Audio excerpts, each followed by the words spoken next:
Thank you for joining this lesson. We're going to discuss longitudes and latitudes. Number 19. An aeroplane left town P, 65 degrees in the north, 15 degrees in the east, to another town Q, 65 degrees in the north, 165 degrees in the west, at a speed of 200 knots, using the shortest route.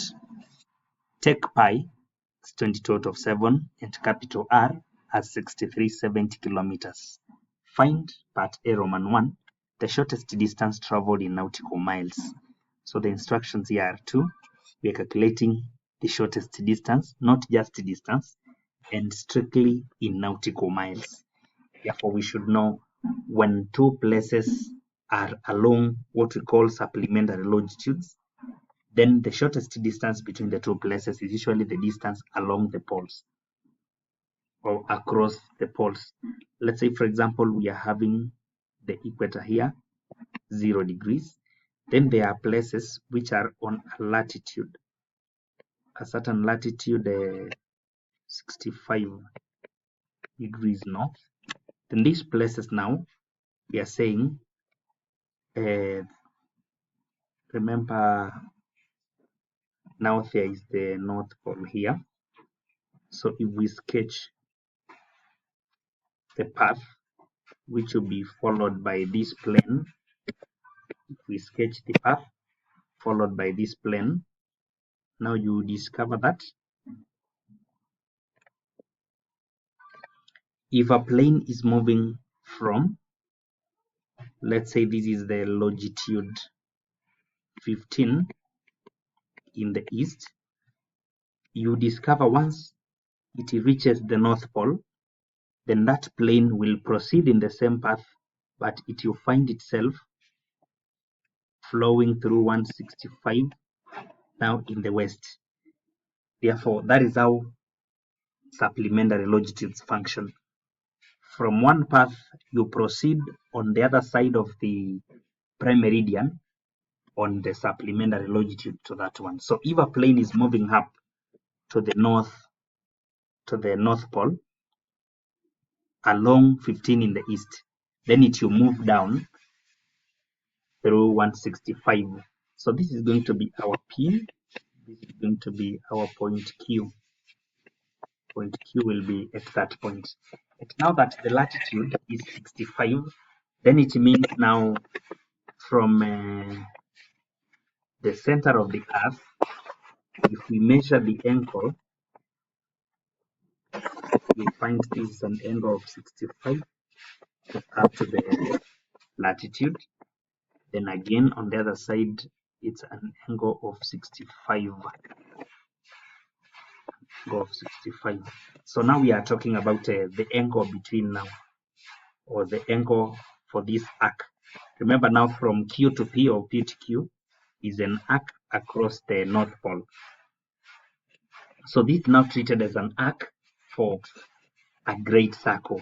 For a great circle, because the radius will be equal to the radius of the earth. And usually say distance in nautical miles along a great circle is usually given by 60 multiplied by beta. So we need 60 multiplied by the angle difference. This is 130. Therefore, the remaining angle will be 50. So the arc subtends an angle of 50 at the center of the circle. And this will exactly give us 3,000 nautical miles as the distance. Then when we proceed to part 2, we are also determining the time taken from P to Q.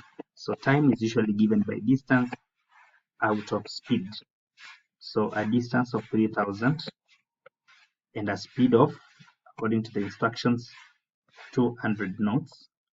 And this is going to give us exactly 15 hours. Part B. Another plane left P at 1:30 p.m. local time and traveled to T, 65 degrees north, 60 degrees in the east, along the parallel of latitude. Find part 1, the distance between P and Q to the nearest kilometer. When we are moving from P to Q, this is the prime meridian, then this is the equator. We are talking about 65 degrees north. then 15 degrees to the east. 15 degrees to the east, we are having P. Now a plane is moving now to the east, further to the east, to 60 degrees in the east, so that now along the parallel latitude we find place T. This is to mean that we are moving along a small circle because it is across a latitude, and we want the distance in kilometers. So distance in kilometers along a small circle is usually given by theta over 360 2 pi r cosine of the latitude. So in this case, we'll be talking about the angle difference between P and T. We are at 15 degrees in the east, and we are moving further to the east, 60 degrees in the east. That means the angle between is 60 minus 15, giving us an angle of 45. So divide by 360 times 2 times pi times radius of the earth, 6370, cosine of the latitude, which is latitude 65, and this is going to give us a distance of 2115.20, but remember we've been told to the nearest kilometer, so it will be 2115 kilometers. That is the distance between the two places. And finally, we have to find the local time of arrival at T if the plane flew at 470 kilometers per hour. We can first of all get time by taking the distance out of speed. Time taken in the journey will be 2115 out of 470. This is going to give us exactly 4.5 hours, which is 4 hours 30 minutes. 4 hours 30 minutes. This is the time taken. But now the time it was leaving P, it was 1:30 p.m. Something else we should know is that apart from the time taken, there is the issue of time difference, because T is to the east of P. Initially, the two places are not having the same local time. Time at T is ahead. Therefore, by the time it was 1:30 p.m. at P, it wasn't 1:30 p.m. at T. Let us know the time at T when the plane was starting its journey. So we usually say that a longitude difference of 1 degree has a time difference of 4 minutes. But in this case, we have 45 degrees. So it will be 4 by 45. And this will give us 180 minutes, which can be divided by 60 to give us exactly 3 hours. So it means by the time the plane was starting its journey, then at P, it was 1:30 p.m., but at T, it was 1:30 plus 3 hours. This means it was already 4:30 p.m. when the plane was starting its journey, because T is ahead in time, given that it is to the east of P. So now we add 4:30 p.m. to the time taken during the journey, and that is 4 hours 30 minutes.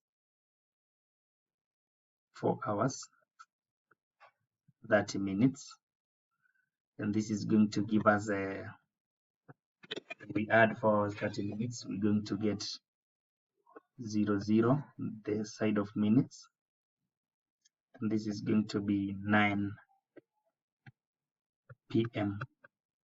So it will arrive at 9 p.m. the same day.